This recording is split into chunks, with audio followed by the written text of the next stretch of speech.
Pois bem, aqui na capela do castelo, nós temos, vou virar a câmera,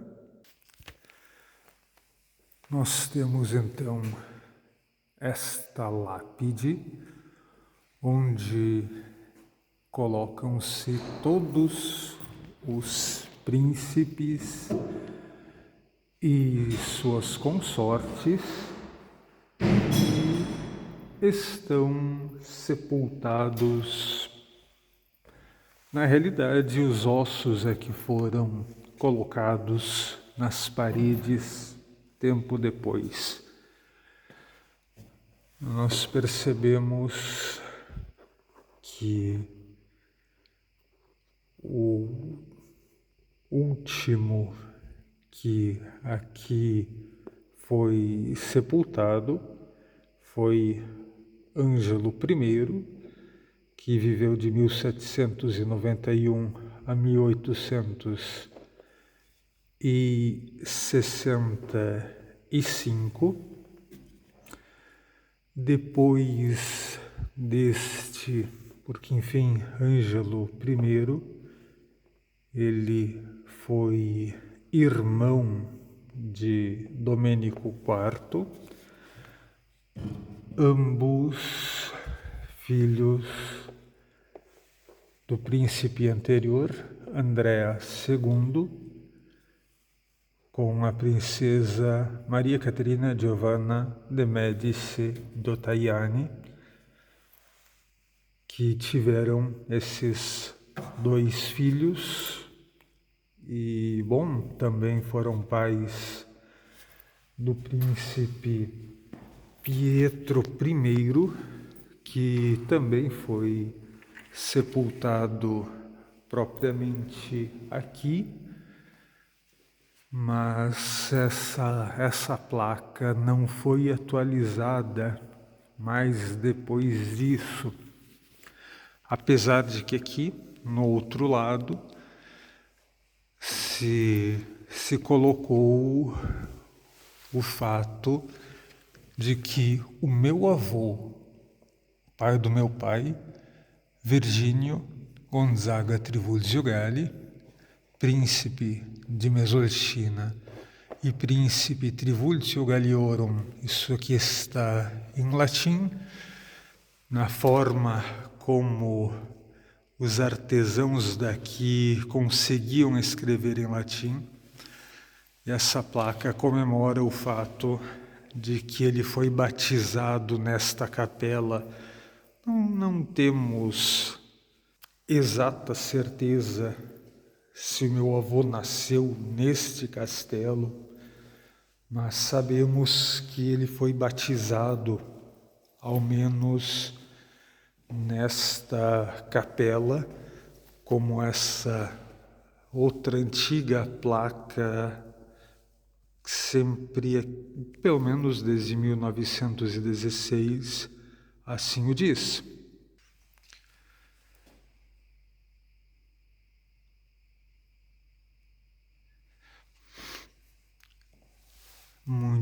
Muito bem.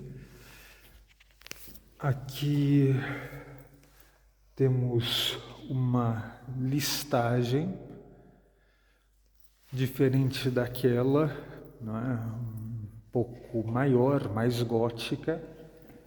Essa aqui, ela foi atualizada com o passar do tempo e se nota aqui.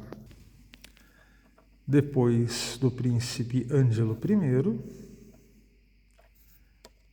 também foi sepultado Pietro I, nascido em 1794, era irmão desses dois, falecido em 1896.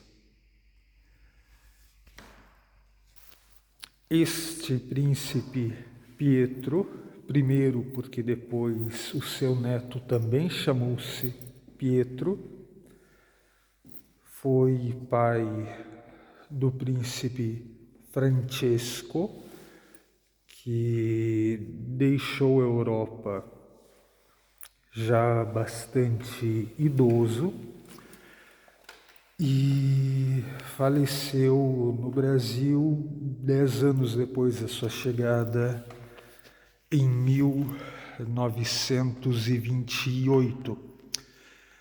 Francesco IV foi o penúltimo príncipe soberano de Mesolchina.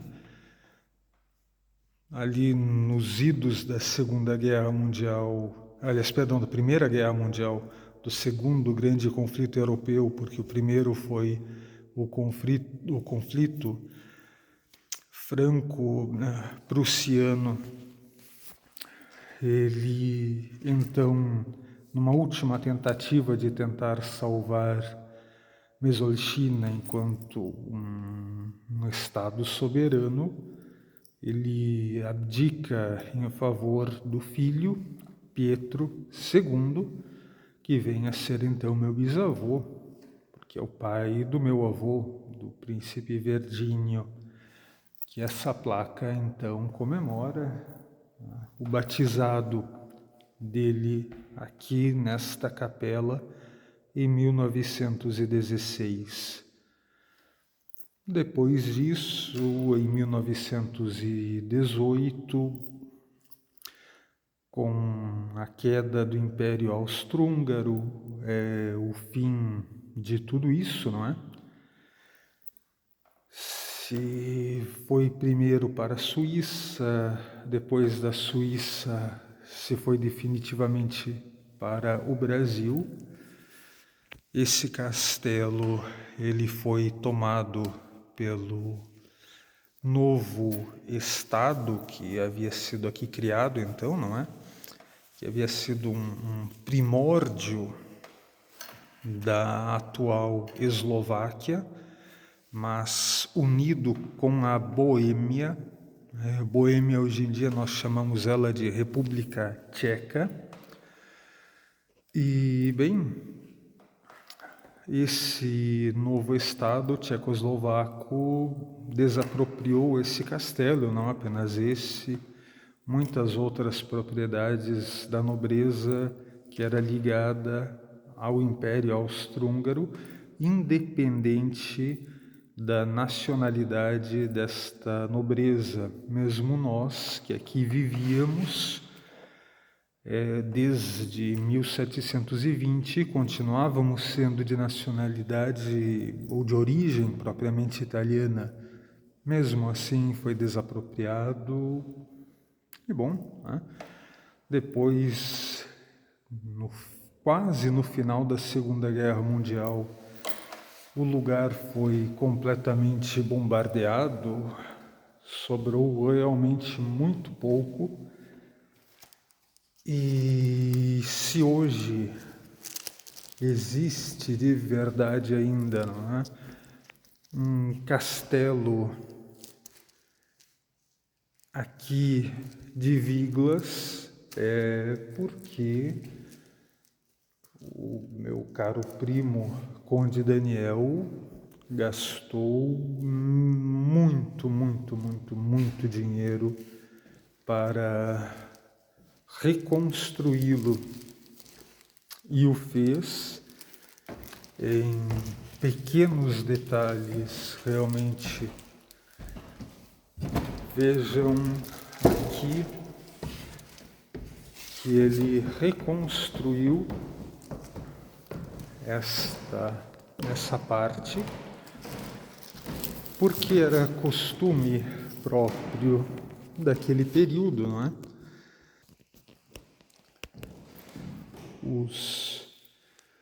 Os príncipes, enfim, o chefe da casa assistia à missa propriamente de lá, a princesa assistia de lá, enquanto o restante da família principesca assistia à missa aqui de cima.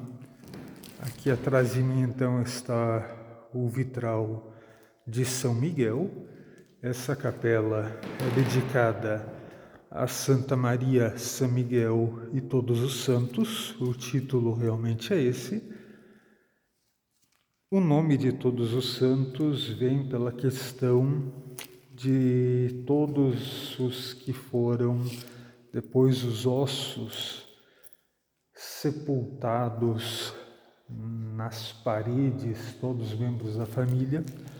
Lá então se pode ver no meio do vitral o Sagrado Coração de Jesus, Le Sacré-Cœur, que está no centro do brasão da nossa família e verdadeiramente é uma devoção muito grande que temos.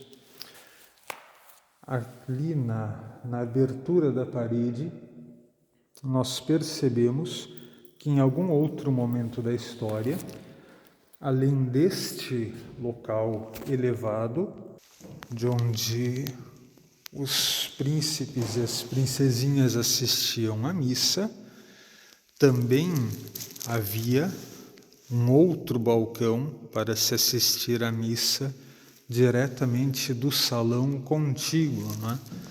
Vejam, né, como as paredes daqui são paredes muito, muito espessas, né? E pois bem, foi achado melhor depois fechar a parede para se fazer essa exposição de armas antigas que se foram localizando aqui pelo castelo no período da reconstrução e tudo isso, não é? É um salão realmente bastante bonito. Eu gosto muitíssimo desta mesa. Ela é bastante antiga, original. Se depois foi construído essa reprodução de um trono medieval, porque é algo que meu primo achou interessante feito. E é claro, não é? Aqui é um lugar bastante turístico, as pessoas gostam muito de ver isso. E quando aqui então nós passamos deste salão, que tem uma arquitetura lindíssima, realmente lindíssima, vamos então aqui para este outro salão, cuja arquitetura é magnífica. Nessa parte do castelo foi sempre conservada a arquitetura gótica. Perceba a diferença das janelas, não há ainda os afrescos, toda aquela questão, não é? E realmente agora existe calefação, existe aquecimento, mas era muito comum que as pessoas, principalmente as senhoras, sentassem aqui depois que se foi instalado o vidro, justamente para lerem com mais facilidade, porque o ambiente do castelo era realmente assim. Não havia, na época, aquecimento, não havia luz elétrica, esses lustres bonitos com forma, enfim, de dragão, obviamente não existiam, não é? Nem tinha para que existir se não havia luz elétrica. E então o castelo era um lugar frio, um lugar úmido, um lugar verdadeiramente difícil mesmo de se morar. Não era um lugar assim fácil. Mas por que vim até aqui então? Aqui nós estamos com vários retratos da nossa família, não é? Que nós vemos Dom Giannicolò Trivulzio, conde de Mesocco, príncipe de Mesolcina, que ele era apelidado de Príncipe Azzurro, justamente porque gostava muito de utilizar roupas azuis, que eram caríssimas à época, pois não havia um pigmento natural para o azul, então era necessário utilizar lápis lazuli para fazer suas roupas, o que tornava as roupas dele verdadeiramente joias. E mesmo no brasão dele, o lambel era azul. E por isso até hoje o lambel, que é essa parte da diferença, da cadência dos herdeiros da casa de Mesolchina, é azul. Então ali nós vemos um retrato do filho dele, ele é filho do grande Trivulzio, Gian Giacomo II, o retrato dele é enorme, fica aqui nessa parede, mas foi retirado para restauração. Aqui está o retrato do filho dele, Dom Gianfrancesco I Trivulzio, que foi o terceiro duque de Mesolchina. Aqui ao lado nós temos Dom Gian Nicolò III, Dom Gian Giacomo III, que foi então o quarto duque de Mesolchina, filho propriamente dele. Aqui nós temos Dom Gian Giacomo Teodoro I Trivulzio. Ele era inicialmente marquês de Melzo e foi chamado à sucessão em Mesolchina, sendo um Trivulzio, porque o terceiro duque faleceu sem filhos. Aqui então nós temos um retrato, como se pode ver aqui, de Sua Alteza, o príncipe Dom Francesco IV Gonzaga Trivulzio Gelli, 14º príncipe de Mesolchina. Ele é o pai do meu bisavô. E onde está meu bisavô? Meu bisavô está aqui, né? Sua Alteza, príncipe Pietro II Gonzaga Trivulzio Gelli, último príncipe soberano de Mesolchina. Esse retrato foi retocado a pedido do Conde Daniel para que a condecoração, o grão colar da Ordem do Preciosíssimo Sangue parecesse realmente mais visível, mais brilhante, justamente para destacar a importância da cavalaria, algo que meu primo gosta bastante, e também a própria faixa azul da Ordem Militar de Santa Maria parecesse mais vívida do que no retrato, que já estava um pouco apagado.